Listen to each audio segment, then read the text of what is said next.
মেসিকে সাহায্য করবেন বলে নিজেদের জালে গোল করে দিলেন ক্যাসেমিরো হেনরিক। এমনকি ম্যাচের শেষ সময়ে গিয়ে তার করা ফাউলে ফ্রি কিক থেকে গোল পায় প্রতিপক্ষ।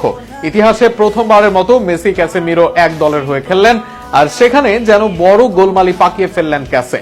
মেসির ক্লাব ফুটবলে ফেরা আর ক্যাসেমিরোর দ্বিতীয় ম্যাচে বড় ভুল নিয়ে থাকছে প্রতিবেদন।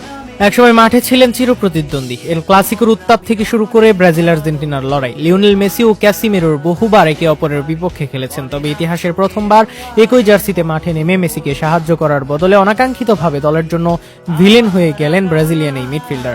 বিশ্বকাপ ফাইনালে স্পেনের কাছে 1-0 গোলে হারের পর ভেঙে পড়েছিলেন মেসি। চোখের জলে মাঠ ছাড়ার সেই দৃশ্য কাঁদিয়েছিল ফুটবল প্রেমীদের। তবে মাত্র 13 দিন পরই আবারও মাঠে ফিরলেন আর্জেন্টাইন মহাতারকা। ঘরের মাঠ নু স্টেডিয়ামে কলম্বাস ক্রুর বিপক্ষে ম্যাচের 53তম মিনিটে ড্যানিয়েল পিন্টারের বদলি হিসেবে মাঠে নামেন 39 বছর বয়সী এই ফরওয়ার্ড।